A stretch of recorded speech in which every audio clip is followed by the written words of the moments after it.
रतनगढ़ नाम के गांव में आनंद अपनी माँ और पत्नी मैना के साथ रहता था।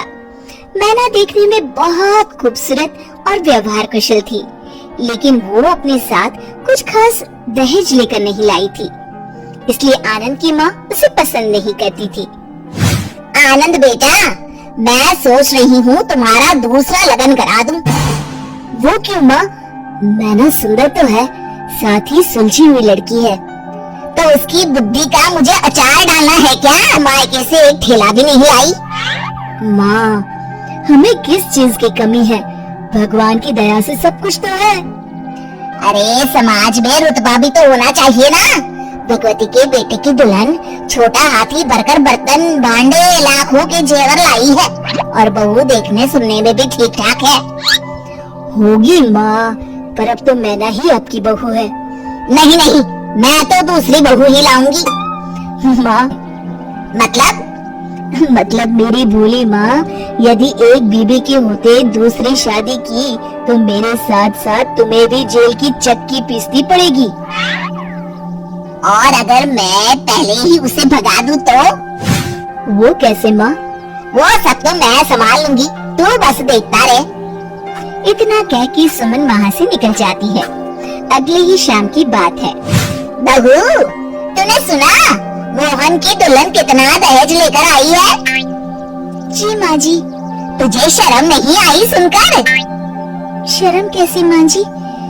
जितनी मेरे घर वालों की हैसियत थी उन्होंने भी दिया है। अरे इससे ज्यादा तो भीख मंगे अपनी बेटी को देते हैं। ये सुनकर मैना कूट कूट के रोने लगती है। ये रोना धोना अपने मायके में जाके करियो, मैं तो अपने आनंद का दूसरा लगन कराऊंगी। इसके लिए मैंने तो लड़की भी देख रखी है, शुभा, खूब पैसे वाले लोग हैं। बाजी, ऐसा न कहिए, आप जो कहेंगे वो करूंगी मैं। सुमन ने बहू की एक ना सुनी, वो वहाँ से चली गई। रात को जब मैना और आनंद सोने लगी, सुनो जी। बोलो। माँ जी आपके दूसरे लगन की तैयारी कर रही है। मैना, अभी रात बहुत हो चुकी है, सो जाओ, कल मैं माँ से बात करता हूँ। ठीक है जी, पर मैं कहीं नहीं जाने वाली, बताई दे रही हूँ। हाँ हाँ ठीक है मैना रानी। सुबह होते ही आनंद माँ के पास जाता है। माँ, मैना बहुत अच्छी लड़की है और बुद्धिमान भी है, क्यों आप दूसरे लगन के चक्कर में पड़ी हैं? ऐसी कौन सी बुद्धिमानी तुझे दिख गई जो मुझे ना दिखी? माँ, आप जैसे चाहे वैसे पता लगा सकती हैं। अच्छा ठीक है, लेकिन तब तक तू उससे कुछ नहीं कहेगा। हाँ ठीक है माँ, जैसी आपकी इच्छा। चलो मैं ऑफिस के लिए निकलता हूँ। अगले दिन मैना अपने कमरे में कुछ काम कर रही थी। मैना, ओ मैना, कहाँ मर गई? आई माँ जी। सुन, यदि तुझे इस घर में रहना है तो 3 परीक्षाओं का सामना करना होगा। ठीक है माँ जी। तो कल सुबह जब मैं सो कर उठूं तो बगीचे वाला कुआं सिंहगढ़ के मोतियों से भर देना। जी माँ जी, आप कल तक कुआं खाली कर दीजिएगा, फिर मैं उसे मोतियों से भर दूंगी। सास बहू की बुद्धि देखकर अबाक रह गई। फिर उसने पास में रखी टंकी की तरफ इशारा करके कहा, ये डलिया पकड़, कल इसी से पानी खींचकर इस टंकी को भर देना। जी माँ जी।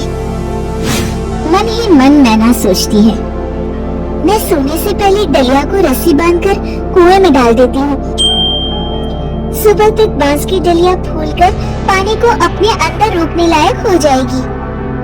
अब मैना अपने कमरे में सोने चली जाती है। सुबह जब सास सोकर उठी तो बहू ने कहा, लीजिए माँ जी, जैसा आपने कहा था मैंने टंकी भर दी है। सासू माँ भरी टंकी और डलिया में भरा पानी देखकर सब समझ गई।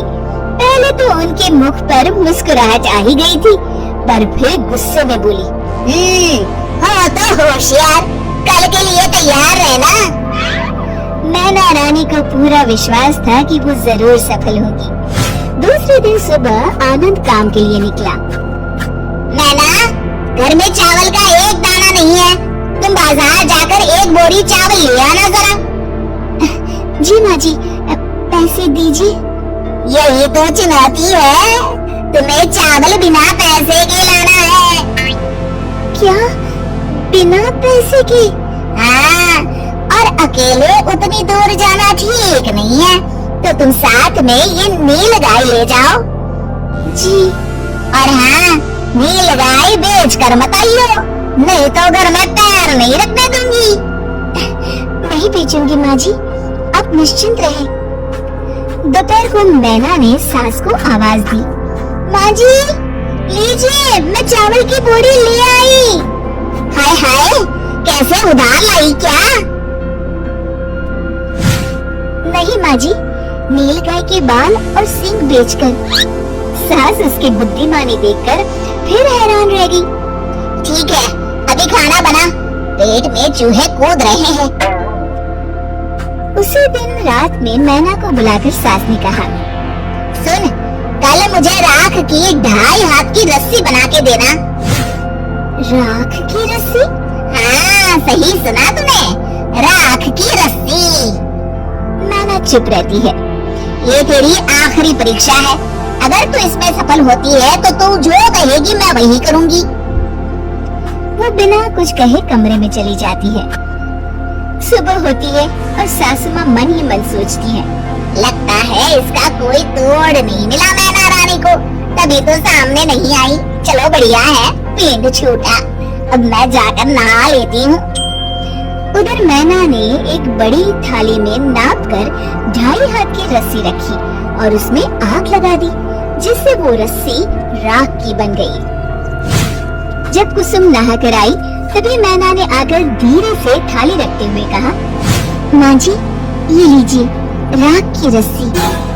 सास ने परात की तरफ देखा और मैना को